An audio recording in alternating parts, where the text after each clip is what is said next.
Assalamualaikum warahmatullahi wabarakatuh. Alhamdulillah allazi fadala bani adam bi ilmi wa amal. Wassalatu wassalamu ala nabiyina sayyidina Muhammadin adada ma fi ilmillahi salatan da'imatan bidawami mukilah. Amma ba'du. Hadrata muhtaromin summa ila hadrati kiram min jami'i sayhina ayuhal mukarramun sahiba fudala allazi yakhduruna fi hadzal masjid jami' amanah hafizakumullah wa ri'akum. Rabbana zidna ilman warzuqna fahman waj'alna minas sholihin. Ayuhal ikhwan, subuh kita sekarang kita mengkaji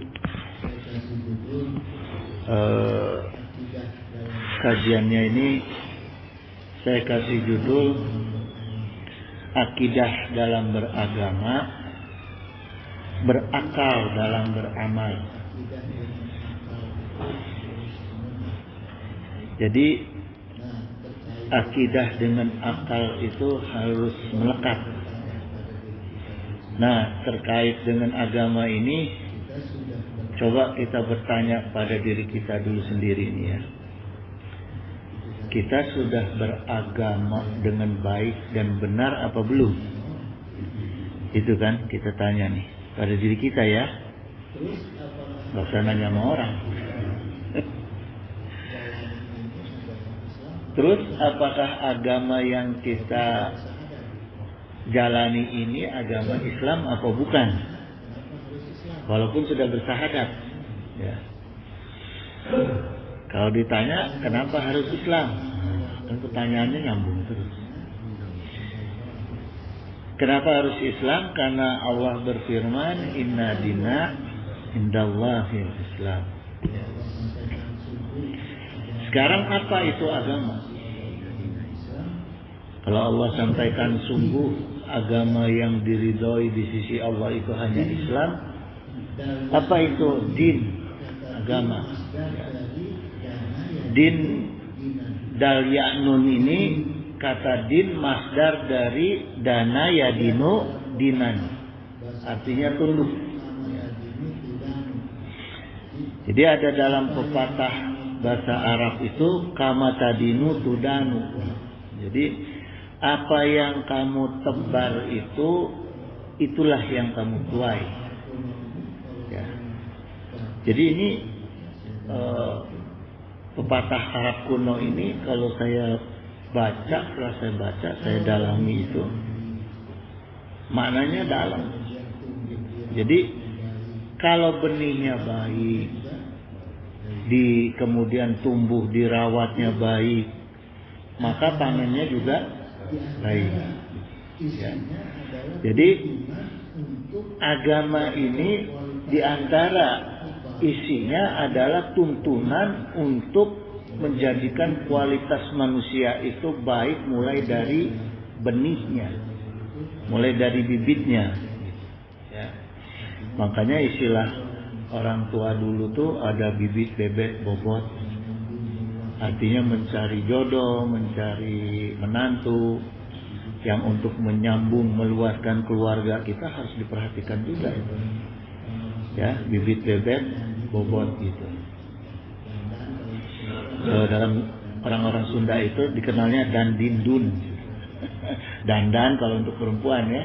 Dandan, dinnya agama sama dunianya harus diperhatikan. Ya. Nah, setelah kita mengenal bibitnya dengan baik, ya tentunya kebiasaan kehidupannya juga harus menjadi baik. Ya, jangan sampai bibitnya baik, tapi kemudian perjalanan hidupnya, amal hidupnya tidak baik gitu. Nah, itu kan jadi mubazir tuh. Maka diperlukan adalah lingkungan yang baik gitu. Ya.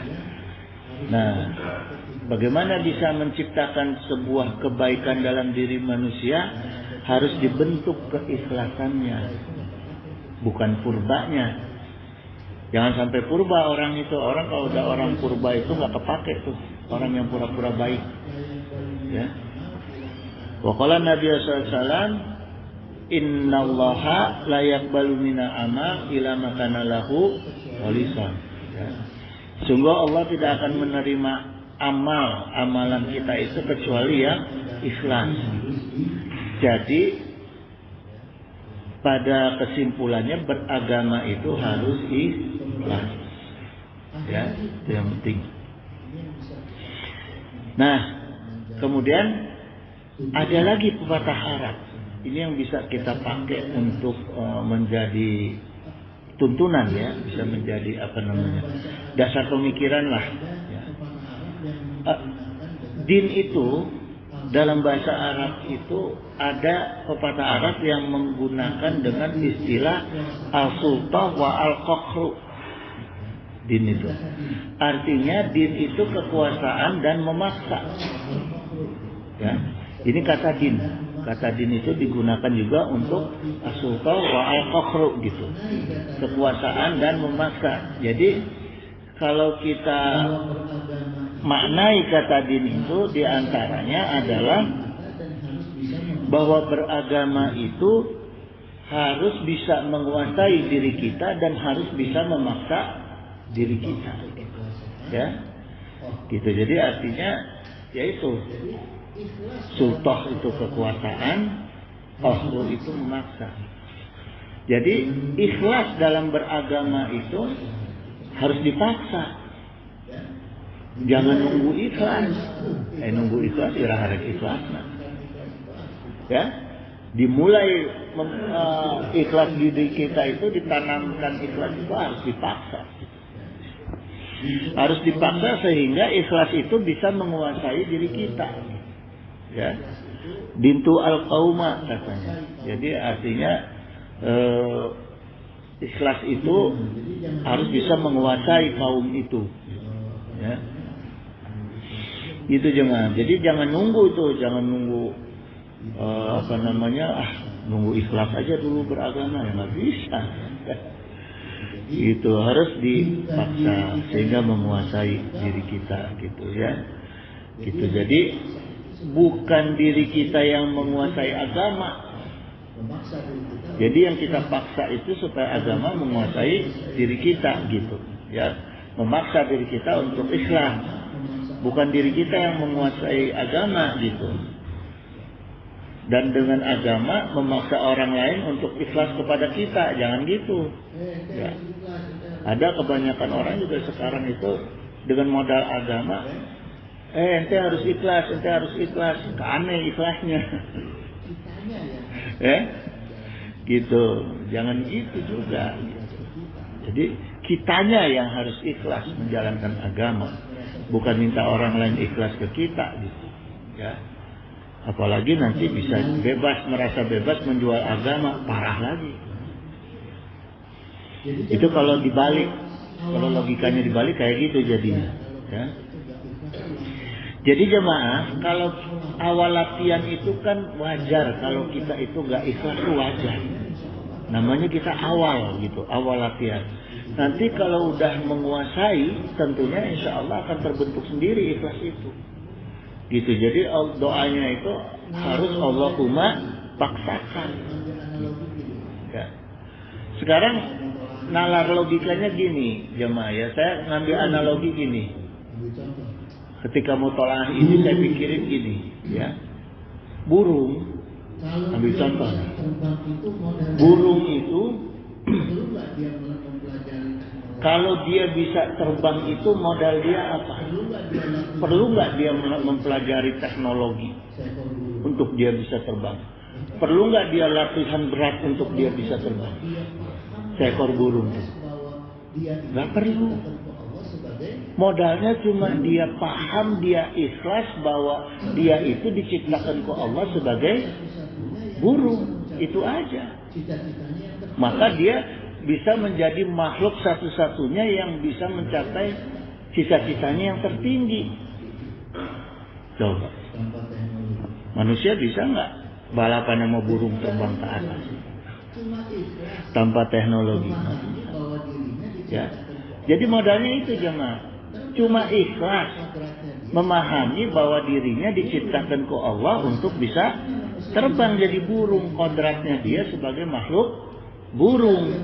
Nah sekarang bagaimana manusia bisa mencapai cita-citanya yang tertinggi?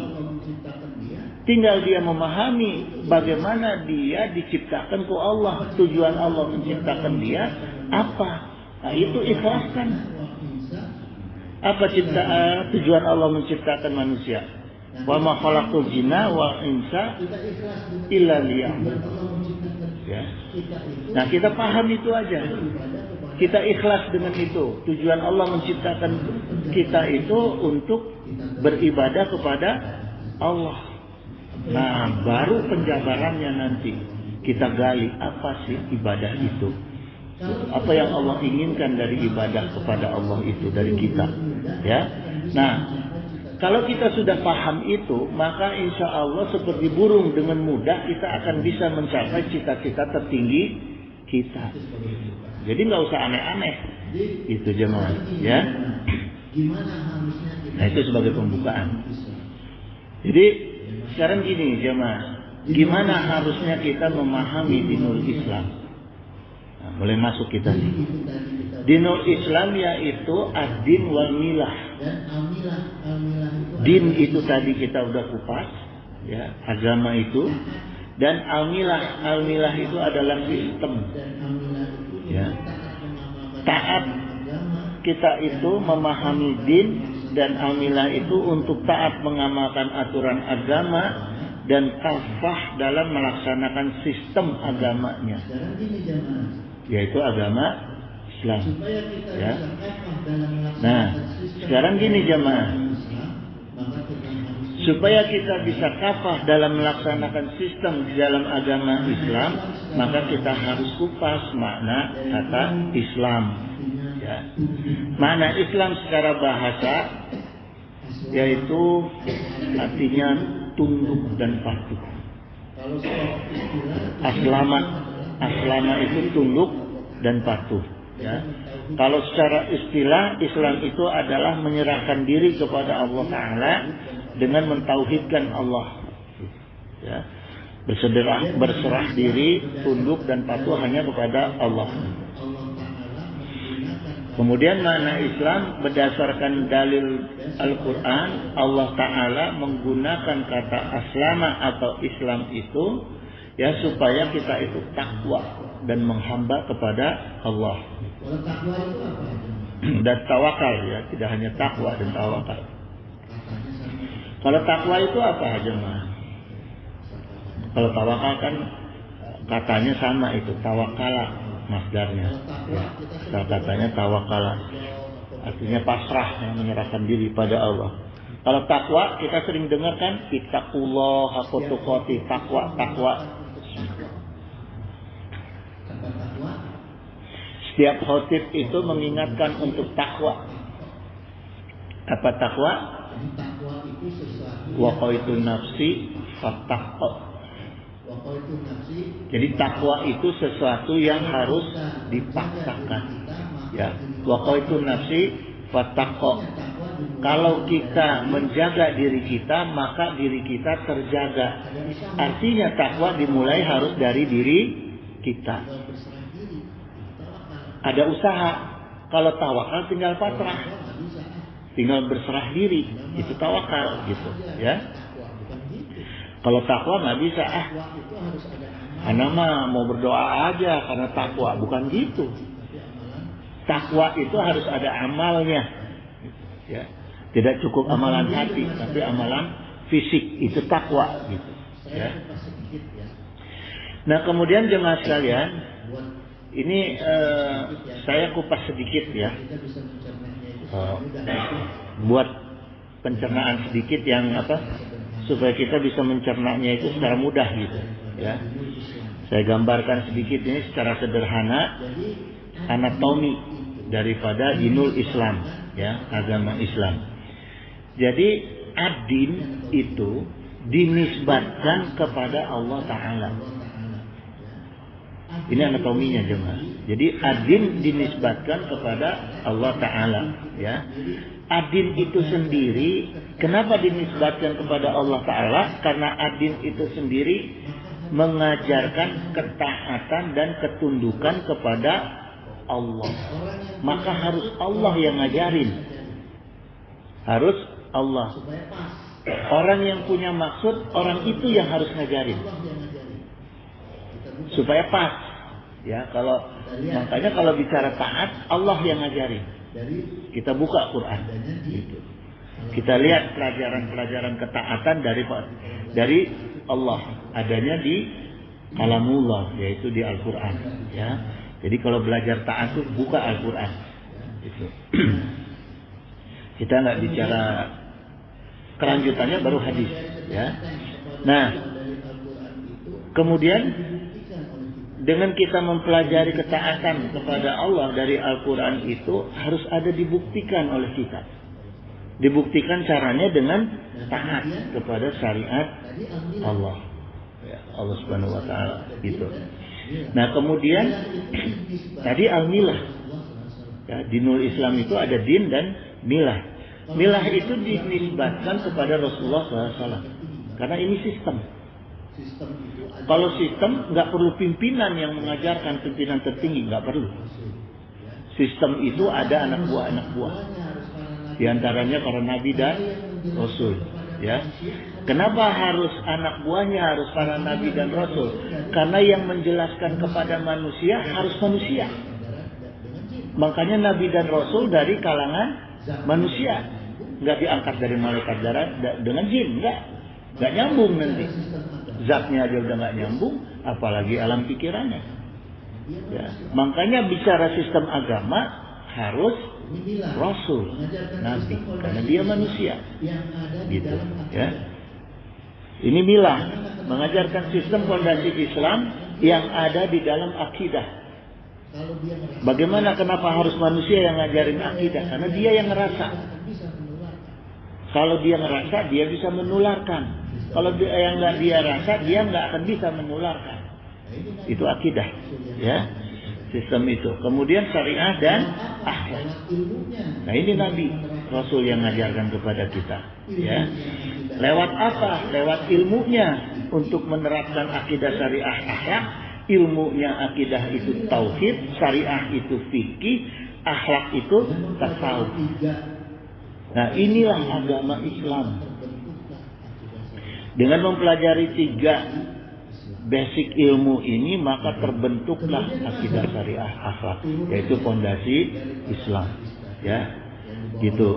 Kemudian mazhab, jemaah, turunannya daripada hadis tadi yang dibawa oleh Rasulullah, ya, untuk mengenalkan kita mendalami akidah, syariah, akhlak lewat ilmunya tauhid, fikih, tasawuf. Ada turunannya yang lebih mendetailkan lagi dari hadis itu, yaitu mazhab. Ya, mazhab itu dinisbatkan kepada mujtahid, kepada ulama. Ya, tidak cukup kepada Rasulullah, harus kepada mujtahid atau ulama. Ya. Tugasnya menjelaskan keseluruhan makna fondasi Islam yang dimaksudkan di dalam ayat-ayat Al-Quran dan hadis. Itu tugasnya mustahid. Ya. Untuk apa? Untuk menjadi aturan hidup manusia yang sempurna dan menyeluruh. Tidak hanya sekedar sempurna, tapi juga lebih detail lagi, lebih menyeluruh lagi, ya, di semua aspek. Di semua aspek. Kenapa di semua aspek? Karena bumi berputar, waktu berputar, saat berkembang. Ya, pola hidup manusia, cara berpikir manusia berkembang. Di sinilah perlu ulama. Ya. Perlu ijma. Perlu ijma, lebih detail lagi perlu kias. Gitu. Karena berkembang terus. Cara hidup manusia berkembang, waktunya berkembang, ya, ilmunya juga harus berkembang. Gitu. Makanya ada fikih kontemporer. Gitu. Ya. Nah, untuk apa untuk tetap menjaga keyakinan dan pemikiran serta akhlak dan perbuatan manusia. Yaitu diperlukan ulama. Kalau Rasulullah sudah meninggal, siapa yang jaga? Ulama. Inna ulama warasatul anbiya. Tapi jangan salah, ulama ada dua. Ada ulama su'un, ada ulama husnun. Jangan lihat pedoman ke ulama su'un, tambah hancur kita. Harus cari ulama yang husnun, ya, ulama yang baik gitu. Nah, gitu jemaah. Jadi itu tadi saya bicara mengenai anatomi dinul Islam, ya. Sekarang kita kupas milahnya atau sistemnya, ya. Ini saya nulis ini mikirnya lama karena harus dibuat singkat. Ya, harus dibuat singkat dan bisa dimengerti. Sekarang kita kupas milah dalam sistem Islam, ya. Selama ini yang kita kenal dari para ustadz dan kiai, ya, yang tadi saya sudah jelasin, fondasi Islam itu akidah, syariah, akhlak, ya. Nah, sedangkan wahyu pertama yang diturunkan oleh Allah Subhanahu wa taala kepada Rasulullah SAW bunyinya apa? Iqra bismi rabbikal ladzi khalaq. Ya. Nah, apa hubungannya perintah membaca dengan sistem fondasi Islam? Gitu jemaah, ya. Kan antara perintah membaca dengan lahirnya sistem fondasi Islam itu kan harus ada yang nikat. Nggak boleh jalan sendiri-sendiri. Jangan sampai nanti baca perintah membacanya yang keluar dari tujuan Allah. Tujuan Allah supaya manusia punya fondasi akidah, syariah, akhlak. Nah, ini kan harus diikat. Ya. Sebab kalau nggak diikat nanti yang dibaca kopinho. Salah baca bahaya gitu, ya. Gitu. Nah, harus ada alat ikatnya, jemaah. Ya. Adinu huwa al-aqlu. Ini Rasulullah katakan nih. Rasulullah katakan ada satu alat di dalam agama yang sangat penting yang diciptakan oleh Allah, yaitu akal. Ya. Rasulullah menyampaikan bersabda, adinu huwa al-aqlu wa man ladina ula al-aqlu. Agama adalah akal dan siapa yang tidak mempunyai agama maka dia tidak berakal. Jadi nyambung. Ya. Jadi nyambung nih sekarang. Alat pengikat perintah baca dengan fondasi Islam itu adalah akal. Ya. Karena satu-satunya yang Allah berikan kepada manusia itu, Allah ciptakan khusus untuk manusia hanya akal. Maka manusia yang wajib beragama. Makhluk lain nggak ada kewajiban. Ya. Jadi kalau kita mutola'ah jemaah, kalau kita pikirin, satu-satunya agama yang memenuhi tujuan Allah menciptakan akal manusia itu hanya agama Islam. Jadi kalau sekarang orang cerita agama di luar Islam, enggak. Tidak sesuai dengan keinginan Allah menciptakan manusia. Ya, gitu. Gitu jemaah. Nah, sekarang kita anatominya lebih kita persempit lagi nih. Ya. Sungguh agama itu mempunyai fondasi. Kalau dari keterangan tadi ya, agama itu punya fondasi, agama itu punya tiang, agama itu punya pengikat.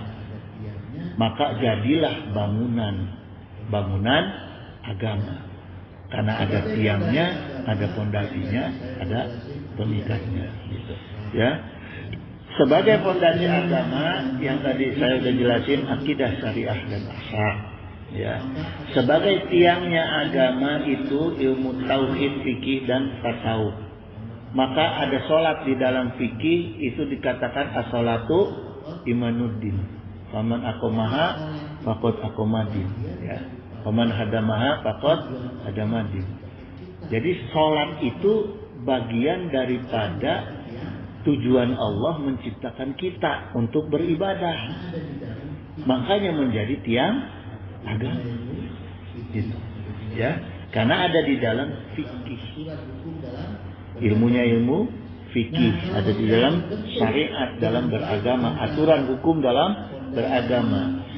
Nah, kalau sudah terbentuk dengan baik antara fondasi, tiang, dan pengikat di dalam agama Islam itu, baru manusia itu menjadi umat yang beriman, beragama Islam, dan berihsan dalam berkehidupan. Gitu jemaah. Ya. Nah, itu bangunan Islam. Baru itu jadi itu bangunan Islam. Itu yang Allah inginkan. Apa yang Allah inginkan? Manusia itu beriman kepada Allah, bersyariat agama Islam, dan berihsan dalam berkelakuan. Jadi nggak bisa ngaku Allahu Akbar, beriman kepada Allah, ya, sholat bener, rajin, akhlaknya nggak bener, nggak bisa. Harus nyambung tiga-tiganya, ya. Jadi jangan ngaku berislam kalau nggak nyambung tiga-tiganya, ya. Lalu bagaimana caranya kita melatih akal, fungsi akal? Allah Ta'ala berfirman dalam Ali Imran ayat 190, Inna fi khalqis samawati wal ard, sungguh dalam penciptaan langit dan bumi itu, wahtilafil laili wan nahari, dan silih bergantinya malam dan siang, la ayatil liulil albab. Nah, ini dalam ciptaan Allah tadi itu, langit dan bumi dan bergantinya malam dan siang itu tanda-tanda bagi orang-orang yang berakal. Jadi apa jemaah maknanya? Maknanya adalah supaya kita mau, tujuan Allah ciptakan akal ini supaya kita mau menggunakan akal kita itu untuk memahami semua ciptaan Allah. Gitu. Ya.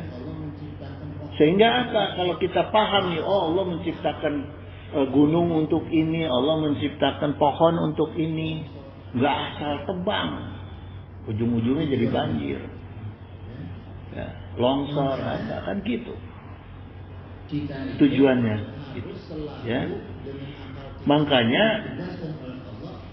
kita itu harus selalu dengan akal kita itu ditugaskan oleh Allah untuk memahami semua kandungan isi Al-Quran, ya, dan memahami semua ciptaan Allah. Barulah ekosistem itu terbentuk dengan seimbang dalam kehidupan manusia. Karena menggunakan akal, bukan menggunakan indera memancing nafsu, bukan. Gitu. Kalau indera memancing nafsu, nanti lahan habis itu. Di Kalimantan lahan habis. Kalau udah habis, jadi ibu kota. Salah ya. Gitu. Ya, gitu jemaah. Jadi nggak bisa ya kita melihat lingkungan kita itu hanya sekedar menggunakan indera. Harus dengan akal dan agama. Gitu. Baru tercipta keseimbangan dalam kehidupan manusia. Kalau enggak, kalau cuma indera doang dengan akal tanpa agama, jadinya serakah. Yang dilihat itu peluang aja terus. Nggak ada agama. Gitu. Jadi serakah nanti, ya. Nah, kesimpulannya maka jamaah, bacalah ilmu tauhid, fikih dan tasawuf, ya. Tauhid, fikih dan tasawuf itu bacalah dengan menggunakan akal. Amalkanlah agama dengan menggunakan akal. Itu kata kuncinya, akal, ya. Maka kata ulama, in kana laka aklun falaka fadlun. Kalau kamu menggunakan akal, maka kamu akan menjadi orang yang utama dan diutamakan. Bukan hanya sekedar utama dan diutamakan, gitu ya. Sekaya apapun orang itu, kalau dia udah serakah, ujung-ujungnya orang marah sama dia. Ujung-ujungnya orang marah sama dia. Ya, walaupun awalnya keren ente, perlente bagi-bagi duit. Ujung-ujungnya kalau kelakuan dia serakah itu kan pasti ujung-ujungnya akan menimbulkan kerugian bagi orang lain. Ujung-ujungnya dimarahin sama orang lain. Ya. Ini dalam perkara tasawufnya. Jadi sekarang saya kasih contoh ini bagaimana kita menggunakan akal untuk memahami tauhid. Ya. Misalnya gini, kita membaca sifat-sifat makhluk yang ada di dalam Al-Quran, yang menunjukkan itu adalah bagian daripada sifat Allah. Kan ada di Al-Quran sifat Allah yang sama dengan sifat makhluk, ya. Nah, pertama patokan kita itu Allah sudah menegaskan bahwa dirinya itu laisa kamitslihi syai'un. Cari dulu nih pedoman zat Allah, utamanya zat Allah yang Allah tegaskan. Saya ini adalah laisa kamitslihi syai'un. Gitu. Ya. Jadi Allah udah ingatkan nih, enggak ada sesuatu pun yang serupa dengan dirinya Allah pada kita nih. Walaupun di dalam kalamullah, dalam Al-Qur'an Allah menceritakan ada tangan Allah, ada pendengaran Allah, ada penglihatan Allah, tapi Allah udah tegaskan laisa kamitslihi syai'un. Ya. Wa huwa sami'ul basir. Allah Maha mendengar, Allah Maha melihat. Sama enggak mendengarnya dan melihatnya dengan kita? Allah itu. Di Al-Quran Allah katakan laisa kamitslihi syai'un, tapi ayat selanjutnya wa huwa sami'ul basir. Ya. Saya enggak sama dengan kalian. Saya beda sendiri. Saya mendengar, saya melihat. Itu kata Allah. Ya. Nah sekarang kita renungin, sama enggak cara melihat Allah dengan kita? Cara mendengar Allah dengan kita? Tentunya enggak sama. Ya. Kenapa enggak sama? Karena manusia melihat menggunakan anatomi. Manusia mendengar menggunakan anatomi. Allah perlu anatomi enggak? Enggak perlu. Allah enggak perlu telinga. Karena Allah tidak pernah menjelaskan di Al-Quran ada Allah menceritakan Allah memiliki telinga. Enggak ada. Allah hanya menceritakan fungsinya mendengar. Allah hanya menceritakan fungsinya melihat. Tapi Allah enggak katakan itu. Ya, Allah punya kornea. Allah punya anatomi mata di dalam ininya untuk fungsi melihatnya enggak ada. Allah enggak ceritakan di dalam Al-Quran. Gitu jemaah. Ya, kalau kita menelaah Al-Quran tuh kayak gitu. Apalagi Haji Akta udah pakai anatomi mata, pakai kacamata pula. Tambah jauh dari Allah sifatnya, ya kan? Gitu jemaah. Gitu. Jadi disitulah kita menelaah bagaimana Allah mensifatkan dirinya, gitu, ya. Maka ulama melahirkan sifat 20 untuk mendukung penegasan Allah. Penegasan Allah dalam Al-Quran, ulama mengeluarkan sifat 20. Di antaranya yang mendukung laisa kamitslihi syai'un yaitu mukhalafatu lil hawadisi, ya. Allah itu berbeda dengan makhluk ciptaannya, qiyamuhu binafsihi, dan Allah berdiri sendiri. Ditegaskan lagi sama ulama. Gitu. Jadi udah jangan suka mikirin zat Allah. Gitu. Pokoknya fungsi Allah itu maha daripada yang kita bisa, daripada fungsi diri kita. Gitu, ya. Waqala Nabi sallallahu. Kemudian sekarang saya akan kupas sedikit mengamalkan ilmu fikih dengan akal. Tadi ilmu tauhid. Sekarang ilmu fikih dengan akal.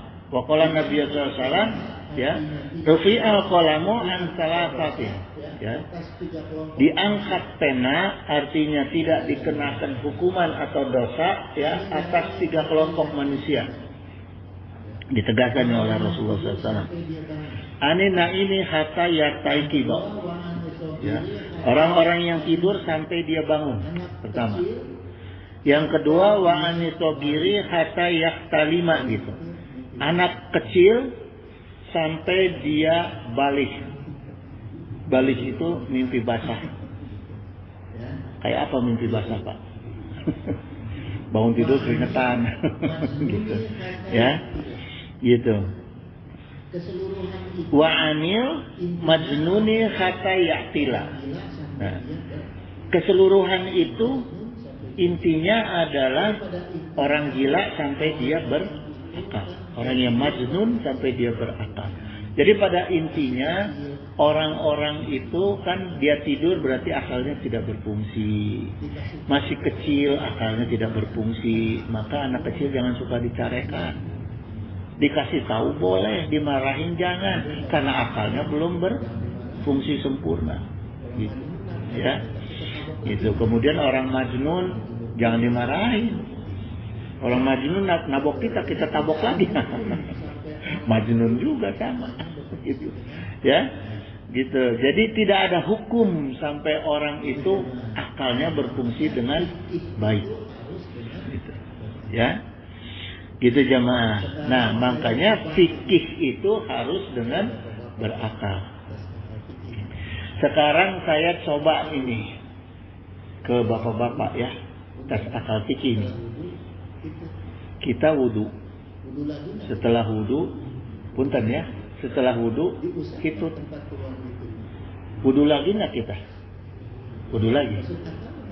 Diusap nggak tempat keluar hitutnya? Masuk akal nggak?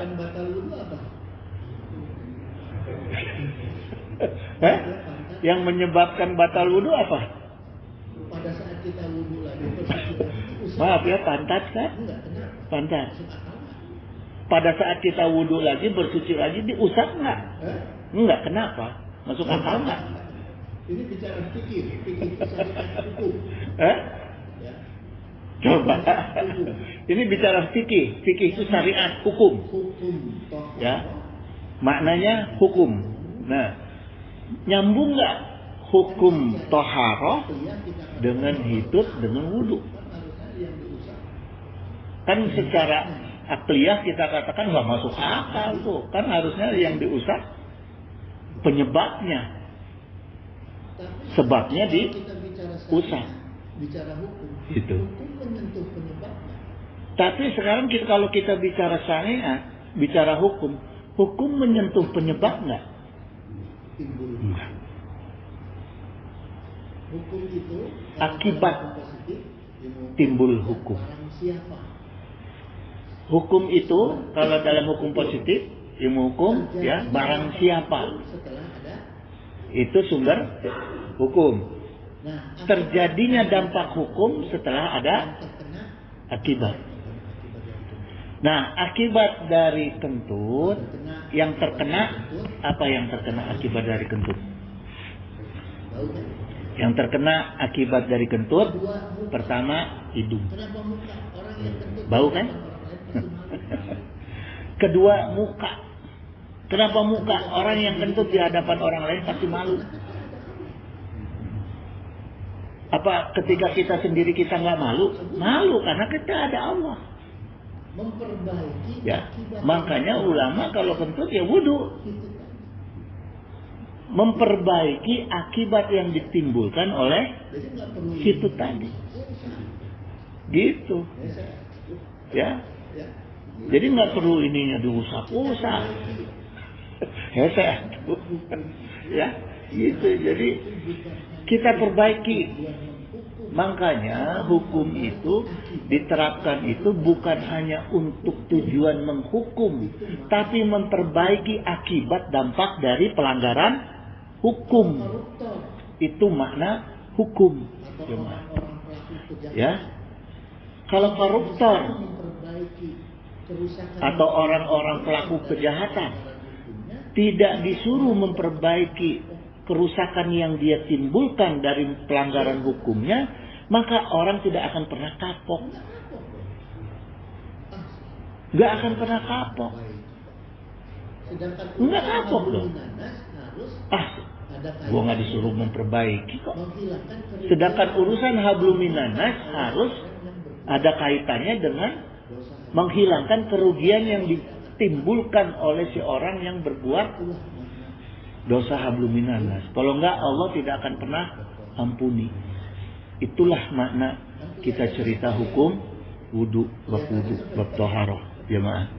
Ya, kan kelihatannya sepele ya. Kelihatannya sepele.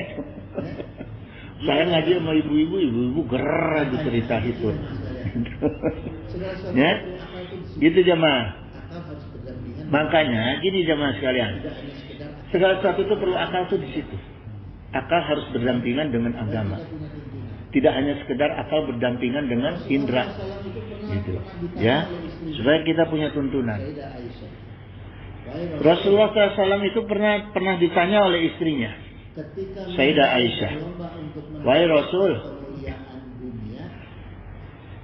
ketika manusia berlomba untuk mendapatkan kemuliaan dunia, yang diperlukan oleh dia apa?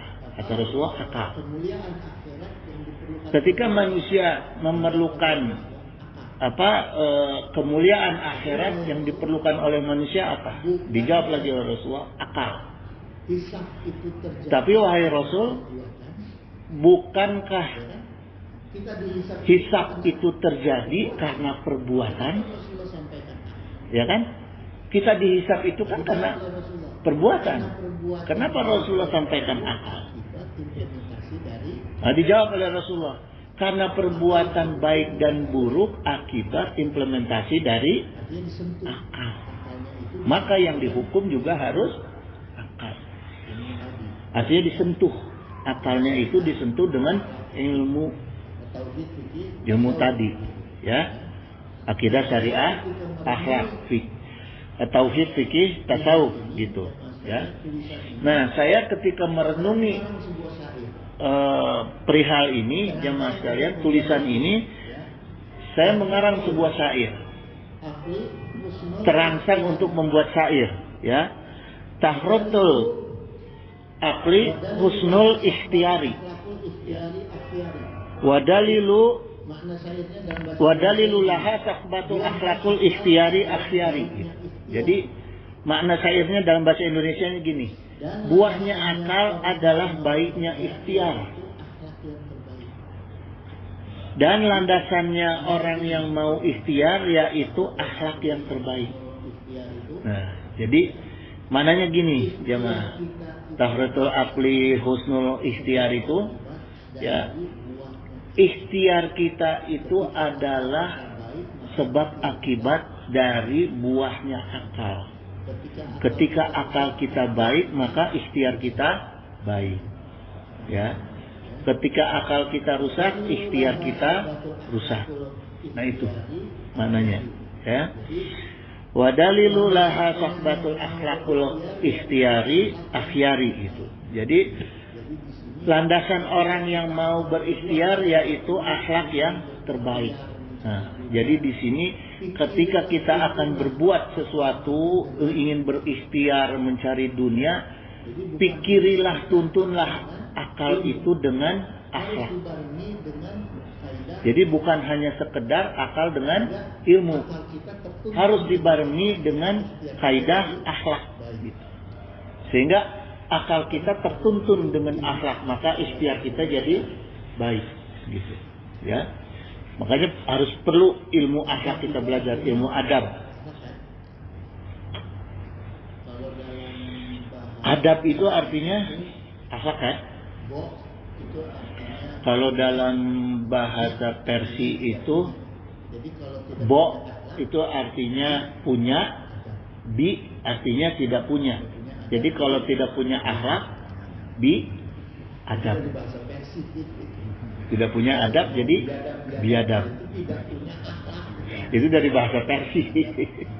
Kita sering ngomong biadab, nah itu tidak punya akhlak, itu artinya tidak punya adab, Itu bahasa Persia, ya. Kalau ngaji Gitu. Ya, makanya gini jamaah. Kalau ngaji itu harus pakai ilmu, dimutalaah dulu, dipikirin dulu, kita ngerti dulu, baru kita nyampaikan. Jangan ngaji dongeng. Banyak ngaji orang dongeng, gitu kan? Jadi jamaah itu tunduk, gitu, temikir, ya, gitu, ya. Dan ngaji itu harus pakai akhlak yang baik. Jadi kalau kita ngaji udah pakai ilmu, makanya orang yang datang ke majelis ilmu tanpa membawa alat tulis, dia hanya membawa akalnya, dipakai untuk mendengarkan kaidah-kaidah ilmu yang disampaikan juga dengan akal, maka dia dapat pahala. Tapi kalau datang ke kaidah ilmu cuma ger-geran, ketawa-ketawa wungkul, bukan dapat pahala itu. Ya. Nah, kemudian gini jamaah. Gitu jemaah. Makanya harus berakal. Apakah ketika akal Nah, kemudian gini jemaah sekalian, ya. Apakah ketika akal, iman dan agama itu sudah terikat di dalam hidup kita itu, maka hidup kita itu sudah maslahat di dunia dan bahagia di akhirat? Nah, ini pertanyaan, ya. Gitu. Sekarang kita coba nih, ikatan, makna ikatan akal, iman dan agama, supaya nyambung nantinya ketemunya itu dengan dasar-dasar yang kita sudah kenal dari kecil, ya. Ikatan yang kuat itu dalam bahasa Arab disebutnya akoda, ya, akoda, gitu. Kalau mengikat kuat batin di dalam pernikahan disebut akad. Jadi artinya akad atau akoda itu adalah ikatan yang kuat yang nggak bisa diputus. Maka orang kalau udah nikah itu tidak batal wudhu tuh antara mantu dengan mertua, karena sudah terjadi akad, gitu, ya. Secara bahasa akad itu akoda yakudu akdan akidatan, ya. Artinya pertalian akad dan keyakinan yang kuat, gitu, ya. Jadi kalau mengikat benang atau mengikat tali dengan kuat itu, kalau dalam bahasa Arab itu akoda al-khi disebutnya, gitu, ya. Kalau mengakatkan jual beli itu akoda al-bayi, akad jual beli, gitu. Nah, kalau yang diikat itu tadi, yang diikat itu adalah akal, iman dan agama, maka katanya menjadi akidah, gitu, ya. Akidah, al-aqdu ay robutus syai'i, akidah itu maknanya, ya. Ikatan hati terhadap sesuatu. Kalau ikatan hati itu artinya bentuknya adalah iman, gitu jemaah, ya. Itu akidah, ya. Jadi akidah itu al-aqdu ay robutus syai'i, gitu. Ikatan hati kita itu terhadap yang kita yakinkan di dalam hati. Kalau cuma yakin dalam pikiran bisa hilang tuh. Orang cerita yakin 1 tambah 1 sama dengan 2 dalam otak, tapi banyak orang yang mengatakan 1 tambah 1 nggak 2, ada juga. Karena otak yang meyakinkan, bukan akal, ya, bukan hati, bukan iman, gitu. Maka akidah itu adalah ikatan kuat antara akal, iman dan agama di dalam diri kita. Itulah akidah, ya. Jadi orang cerita akidah maknanya belum tentu paham. Ya. Nah, sekarang jadi paham kita apa itu akidah, bedanya akidah dengan iman, gitu, ya. Akidah itu adalah pengikat antara iman, akal dan agama di dalam diri kita. Itulah akidah, ya. Karena gini jamaah sekalian, kita sampai jam berapa sih nih? Udah 5:30 nih.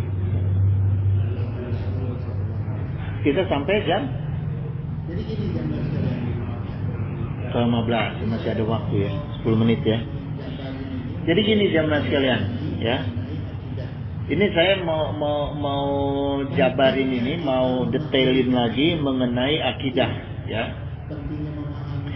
Pentingnya kita memahami akidah. Pentingnya memahami akidah. Apa tadi akidah? Ikatan akal, iman dan agama. Ya. Kenapa penting? Karena Allah sudah ingatkan sama kita nih jemaah. Ya. Wa qalallahu ta'ala wa in tuti asyara man fil ardi. Jika kamu menuruti kebanyakan orang di muka bumi ini, ya. Kebanyakan orang di muka bumi ini, jadi makna ayat ini kalau kita mutalaah ya dengan tafsir-tafsirnya, makna ayat ini kita terjemahkan dengan kondisi yang sekarang, ya. Kebanyakan orang untuk menjadi patokan kebenaran itu dari pendapat terbanyak sekarang ini. Pakai dalil nggak orang? Yang penting suara terbanyak. Coba di DPR, MPR, yang dicari suara terbanyak. Putusan pemilu, putusan pilpres, suara terbanyak. Peduli nggak dengan dalil? Enggak. Ya. Ini sudah Allah ingatkan nih di dalam Al-Quran. Ya. Allah sudah ingatkan di dalam Al-Quran bahwa kondisi manusia itu, ya, wa in tuti asara man fil ardi itu. Jangan kamu menuruti, ya, kalau wa'in ini maksudnya, ini wa'in ini maksudnya jika, ya, kalau kamu mengikuti kebanyakan orang fil ardi di muka bumi ini, artinya begini jemaah, hati-hati kita dengan cerita suara terbanyak, ya. Karena Allah sudah ingatkan dengan intukti gitu, ya. Karena sekarang ada ungkapan begini, no viral, no justice, ya kan? Gak ada hukum kalau tidak viral. Viral itu kan artinya suara terbanyak. Gampang sekarang mah, kalau mau ngejatuhin orang viralin aja. Kumpulin suara sebanyak-banyaknya, jadilah hukum. Kalau nggak ada viral, nggak ada hukum katanya. Ya. Nah, di ayat selanjutnya Allah ingatkan, ya diluka an sabilillah gitu. Sesuatu mereka itu yudiluka an sabilillah. Artinya gini, tentu kata Allah, mereka itu akan menyesatkan kamu dari jalan Allah Subhanahu wa taala. Jadi maknanya kita itu jangan hanya mengikuti pendapat kebanyakan seseorang aja tanpa mengkonfirmasi dengan dalil-dalil tadi, dengan ilmu tauhid, fikih, tasawuf. Kalau nggak nyambung walaupun itu suara terbanyak, jangan diikuti. Sekarang kita sebagai umat Islam tinggal di negara kafir.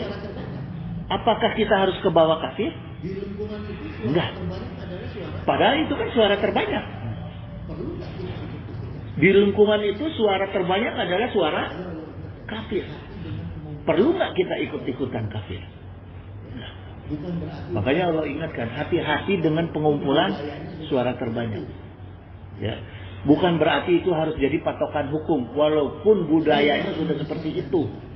Gitu. Ya. Karena itu akan menyesatkan kita. Yattabi'una ila dona gitu. Mereka itu hanyalah mengikuti prasangkanya saja. Jadi kebanyakan orang itu mengumpulkan suara-suara terbanyak itu hanya mengikuti prasangka gitu, ya. Itu jemaah. Jadi kita harus hati-hati itu begini. Sesungguhnya pada umumnya orang-orang yang membuat berita viral, ini saya telah sekarang ini ya, itu tujuannya satu, mencari dukungan atas sangkaan pikirannya dia bikin berita viral. Tuh, ya. Yang kedua, mengajak orang lain supaya ikut tersesat.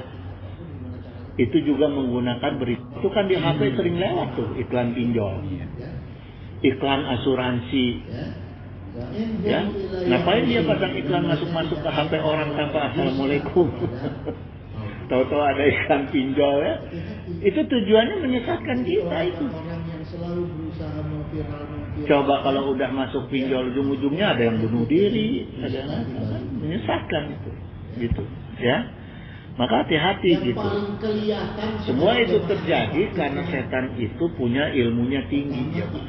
pinjol itu kan di HP sering lewat. Ya, semua itu terjadi karena setan punya ilmunya tinggi. Kalau setan mengganggu seorang ulama, setannya ulama deui, ulama lagi. Ya. Itu tujuannya menyesatkan kita. Kalau mengganggu pengusaha, setannya pengusaha lagi, bawa kalkulator malah. Ujungnya ada yang bunuh diri. Gimana cara ngitung untung kan? Gitu. Ya. Ya. Gitu ya. Jadi hati-hatilah kita. Intinya Allah ingatkan, jangan gampang menerima sesuatu yang dikemas oleh manusia, maupun itu suara terbanyak. Ya, yang penting adalah tentukan hidup kita, jalan hidup kita dengan menggunakan dalil. Akidah, syariah, akhlak. Itu jemaah, ya. Nanti untuk strategi setan dan sebagainya itu saya lanjutkan pertemuan berikut aja karena masih panjang ini. Kupasannya kalau diterusin sekarang nanti sampai jam 6 ada yang mau ngantuk itu. Ya, jadi saya tutup aja dulu. Innahu sami'un qaribun mujibud da'wat wa yaqdiya hajat. Subhanaka Allahumma wa bihamdika asyhadu alla ilaha illa anta astaghfiruka wa atubu ilaik. Wallahul muwaffiq ila aqwamit thoriq. Wassalamualaikum warahmatullahi wabarakatuh. Untuk strategi setan dan sebagainya itu saya lanjutkan pertemuan berikut aja karena masih panjang. Iya, enggak. Hah? Nanti sampai jam Akal.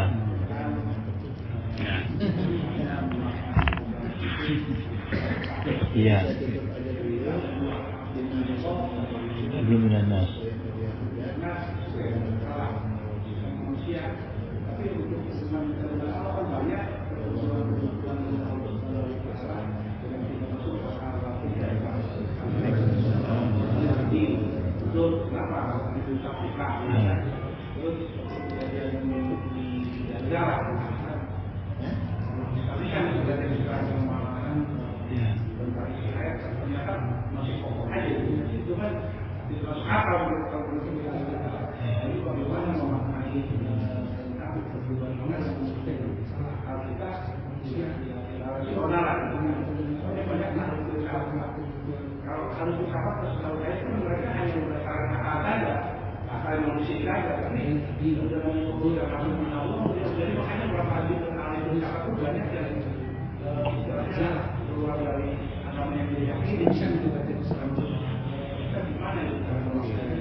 Kalau filsafat itu jangan dijadikan rujukan, Pak. Di kampus IAIN sendiri, orang filsafat itu mengatakan sebelum masuk ke kampus agama simpen di luar. Itu orang filsafat. Di IAIN loh itu. Agama simpen di luar. Masuk kosong, nanti cari sendiri di kampus. Wah, gila ya. Itu orang-orang filsafat. Dulu saya waktu ujian S1 itu ada dosen filsafat namanya Profesor Komar. Dia tanya sama saya, kamu yang penting jangan minta B atau A.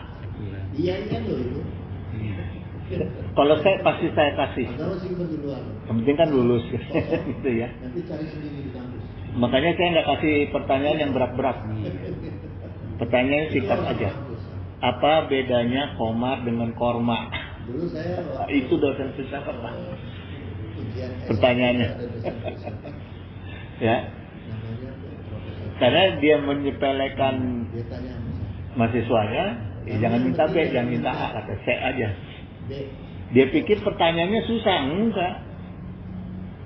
Kalau dia pakai filsafat, pertanyaannya jawabnya juga pakai filsafat kan gitu.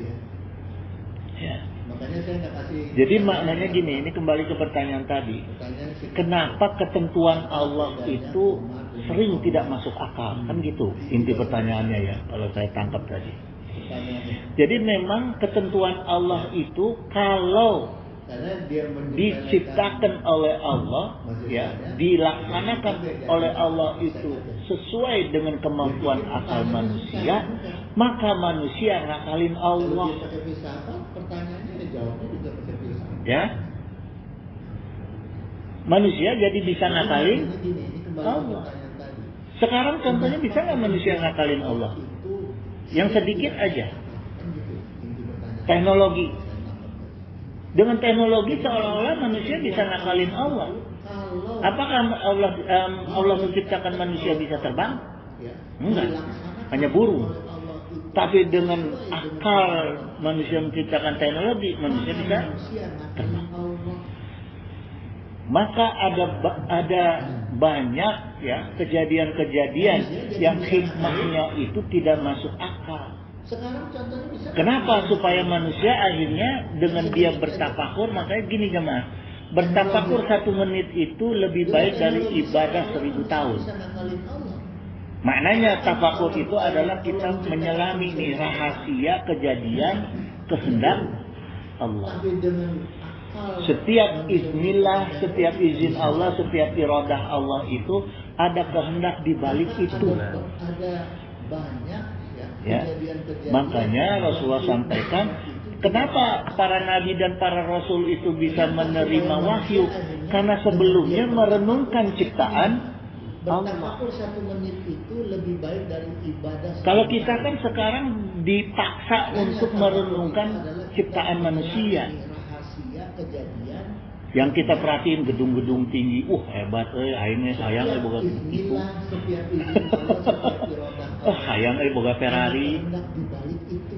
Kita dipaksa untuk merenungkan ciptaan manusia yang kita anggap hebat. Para nabi dan para rasul. Coba kita jalan-jalan ke Karena laut, ke gunung, ke alam-alam.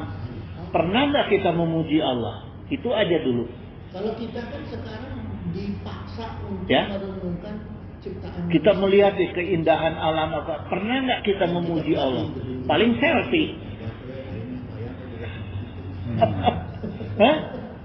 Ada nggak tergetar di hati kita nih? Kita dipaksa Allah kok untuk menciptakan merenungkan bisa seperti itu. ciptaan manusia Gitu. Yang kita kagum-kagumin sekarang ini kan ketika kita melihat ciptaan manusia. laut, ke gunung, ke alam. Wih, itu mobil hebat banget tuh. Kadang-kadang saya juga gitu. Itu aja dulu. Hah? Ayah mobil aneh dia lewat di tol ya, saya ngomong ke si Ade. Kita melihat di keindahan Mobil naon tadi? kita memuji Gitu. paling Ya? seperti Gitu. Coba kita lihat. Hah? Ada nggak? Pelangi aja kita nggak pernah tuh. Masya Allah, nggak pernah. Yang kita kagum-kagumin Ya, sekarang gitu ini jamaah. ketika kita melihat Jadi latih dululah diri kita dengan perkara-perkara yang sederhana, perkara-perkara yang kecil untuk mengagumi, untuk melihat ciptaan. Dari situ baru kita ketemu ilmu-ilmunya nanti. Bukannya sederhana pokoknya. Gitu. Harusnya Gitu sederhana. Coba jemaah. kita lihat. Ya. Biasakan, putar-putar nih ya. Biasakan Gitu. HP ini kita gunakan untuk talabul ilmi. Iya nyanyi. Gitu jemaah. Jadi nungguin istri di pasar buka HP daripada bawa-bawa kitab kan berat. Buka HP baca. Untuk mengagumi, untuk melihat ciptaan. Jadi apa namanya ya? Dari situ baru kita ketemu Indra dengan kita ilmu. harus nyambung dengan akal kita. Gitu jemaah. Setiap melihat kejadian itu dibarengi dengan pujian kepada Allah. HP ini Gitu kita jemaah. gunakan untuk talabul ilmi. Ya, kalau untuk meningkatkan potensi diri kita terus-terusan, makanya saya gini, saya punya pesan ke anak cuma singkat aja, cuma 3 hal yang saya pesankan ke anak saya.